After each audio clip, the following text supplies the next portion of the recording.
The Kensington Proprietary Grammar School, colloquially referred to as the Kensington School, was an educational establishment founded in 1830 that is perhaps best remembered for being one of the founders of the Football Association in 1863. History. Kensington School was established in 1830 in union with the Corporation of King's College London for the purpose of providing an efficient course of education for youth, comprising religious and moral instruction in conformity with the principles of the established Church, the Greek, Latin and modern languages and literature, history, geography, mathematics and such other branches of knowledge and such accomplishments as it may be practicable and advantageous to introduce. Quote, "It was intended to create a first-grade institution in connection with the Church of England. The Vicar of Kensington was the president, the Bishop of London was the patron."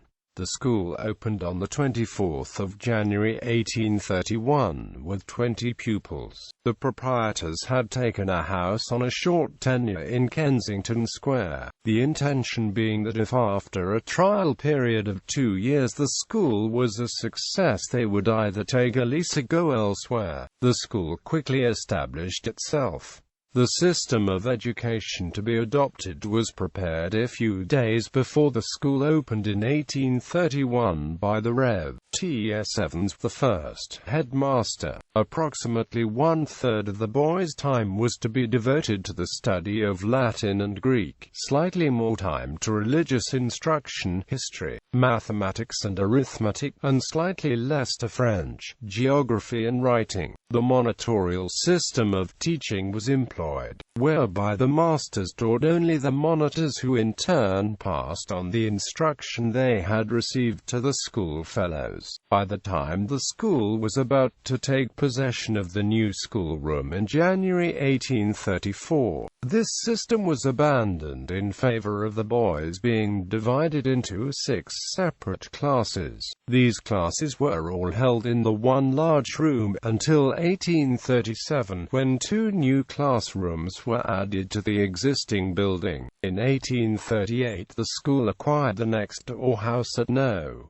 26, and in 1845 another 2 classrooms were built on top of the original schoolroom. In 1834, dancing and drawing were introduced. The school had immediately established an annual award of an exhibition at the universities of the value of £50 a year for 3 years. Additionally, it awarded an Indian cadetship, said to have formed the greatest attraction for pupils. In 1841, the school provided special courses to prepare boys for the East India Company's colleges at Haileybury and Addiscombe. As a result, Hindustani, military drawing, fortification, drill and fencing were all gradually introduced. A cadetship was created in 1842 by Sir Henry Willock, a director of the East India Company, who was also one of the directors of the school. The cadetship was an annual appointment to Addiscombe. This was to be for the youth at Kensington School who may surpass his fellow students in merit and learning. The award lasted for 19 years and not only attracted boys to the school but also directed school studies towards preparation for military life. In 1845, when the number of pupils had reached 130, of whom 85 were boarders, the directors decided to buy No. 28 Kensington Square and use it as a boarding house, in order to relieve pressure on the headmaster's own house.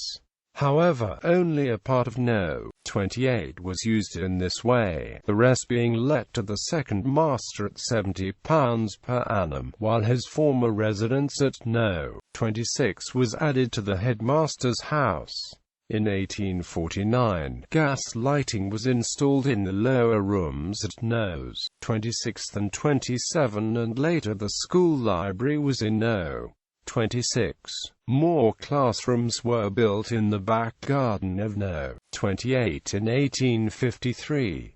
By 1857, Kensington School held a high position due to the success of its scholars at the universities and more especially to the number of boys trained for the military services. It is said that the curriculum of Kensington schools supplied a want which the public schools had not yet attempted to meet in that, prior to the mid-19th century, the study of classics was supreme in the public schools, with mathematics, modern languages and science but only tolerated. Although this changed in the latter half of the century, Kensington were already satisfying the requirements of parents and giving also what the universities and military examiners wanted. Records suggest that by 1857, despite the school's enhanced academic reputation, the headmaster of the time had allowed general discipline in the school to relax, so deeply immersed was he in the study of Oriental literature. The indiscipline was not confined to pupils. The second master was allowed to keep as boarders private pupils who did not belong to the school. The formidable Haig Brown joined the school in 1857, instilling a sense of discipline once again, and he remained at Kensington till 1863. His departure for Charterhouse was perhaps one of the causes which led eventually to the collapse of Kensington School. It is possible that, had he remained there, his powerful influence might have induced the directors to oppose the bill presented in Parliament by the Metropolitan Railway Company for powers to appropriate the playground, and they might thus have obtained sufficient compensation to enable them to remove the school elsewhere. The loss of the playground in 1865 was the chief cause of the final disbandment of the school. A much smaller playground was made in the back garden of No. 25, taken on lease in about 1864 and sublet as a boarding house to one of the assistant masters. By 1869, there were only 45 pupils left, and the school had accumulated debts of over £2,000. In July 1869, therefore, the proprietors voted to close it down and sold the school buildings to the Rev. Charles Tabor Ackland, one of the assistant masters. His intention to open an endowed grammar school did not take place until 1873. In the meantime, Ackland assumed the headmastership and carried on the school on his own responsibility as the Kensington Foundation Grammar School, formally established under this name in July 1873.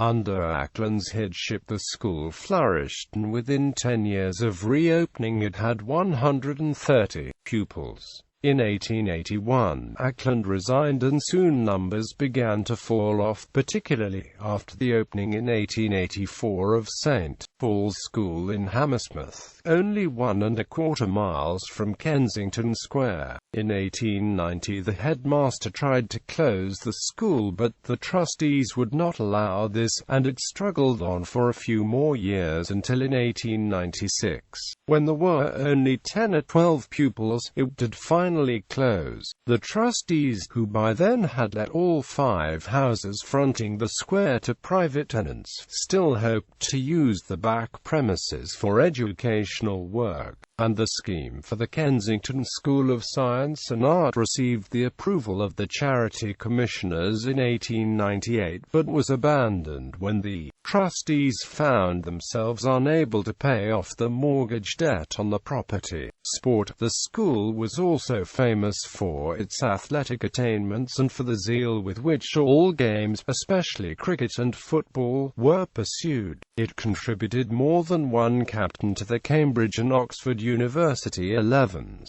and was the first school in England to institute a public sports day. The sports were known to fashionable London as the Kensington Races. At the time of the school's inception in 1830, football had yet to find a uniform code of play, and neither association or rugby football had yet been formalized. The style of football that had become increasingly popular since its inception at Rugby School was not adopted by the proprietary school. They tended towards the dribbling game, represented to an extent by Eton's Code, and which would be set down formally in Cambridge Rules in 1848.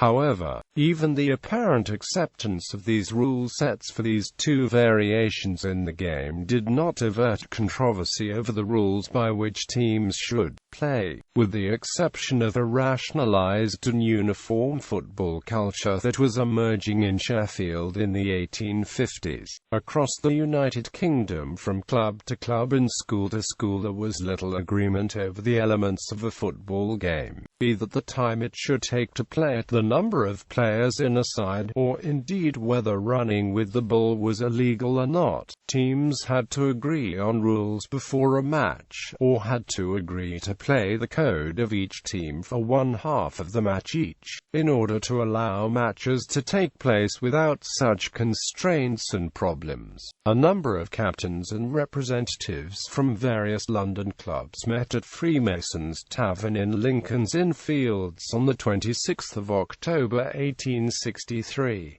Kensington School was one of the 12 teams represented, and thus became a founder member of the Football Association. Buildings. The school was established at No. 31 Kensington Square in 1831. The proprietors had taken that house on a short tenure, and within a year of opening the number of pupils had doubled, and the schoolroom had had to be enlarged. The proprietors nevertheless decided against taking a lease of No. 31, due to the potential £600 substantial repairs, and in June 1833 purchased the freehold of No. 27. This was an old house that had stood empty for some years, and the proprietors planned to rebuild it. At the same time, 2.5 acres of ground was leased behind the house, previously William Cobbett's nursery, for use as a playground. No. 27 had always been the largest house on the west side of the square, and was the second to be erected on the site, and dated from 1833 to 4, especially built for the school. The original house was built in the mid-1690s by the woodmonger John Kemp. Later occupants included the Marquis du Court's 1701, Lady Ely 1722, and Stephen Ashby, benefactor of St. Bartholomew's Hospital, Christ's Hospital and Bethlehem Hospital. The rebuilding of No. 27 was carried out by George Todd of Chelsea in 1833-4 at a cost of some £3,500. The architect was William Crick of Notting Hill, a gentleman of professional eminence and skill, although William was a builder and it is likely his relation John was the architect. The new school was in two parts: a front building on the site of the old house, known as School House, intended as the headmaster's residence, but it also contained other facilities such as a dining room for the boys and bedrooms and a dormitory for boarders. A separate schoolroom was behind. The school was 4 stories high with an austere brick front. Certain original elements were kept, such as the staircase above the ground floor. The walls were originally painted light tea green, the skirting a shade darker and the cornices lighter. The color of the ceiling was to be either a reflection of the wall or cream, as may be designed best to harmonize the general appearance of the room. Observing that the prevailing color of the furniture is red. The boys' bedrooms were on the top floor. The first and second floors were evidently occupied by the headmaster, to whom the house was let for £80 a year. The schoolroom was housed in a freestanding single-story building at the back of the main house, from which it was separated by a paved playground, covered by a corrugated iron roof, known as the tectum. A passageway through the basement story of No. 27 gave direct access to the playground and schoolroom from Kensington Square. West of the schoolroom was the large open playground. In 1838 the proprietors acquired the next-door house at No.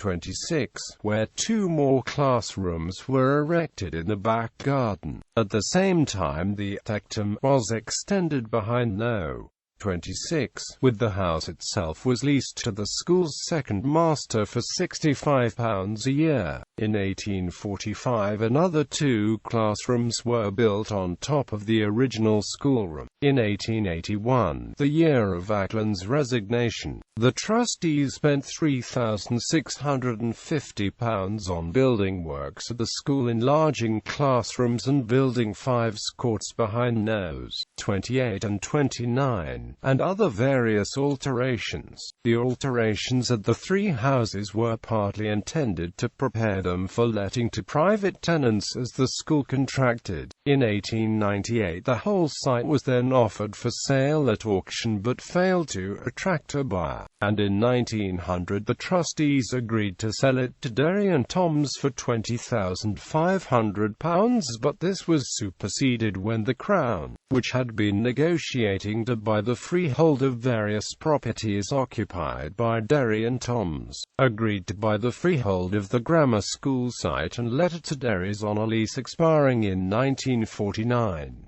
Although Nos. 28 and 29 Kensington Square continued to be occupied by private tenants, the other 3 houses in the square were used to provide accommodation for Derry and Tom's staff, and the back premises were converted for use as workshops.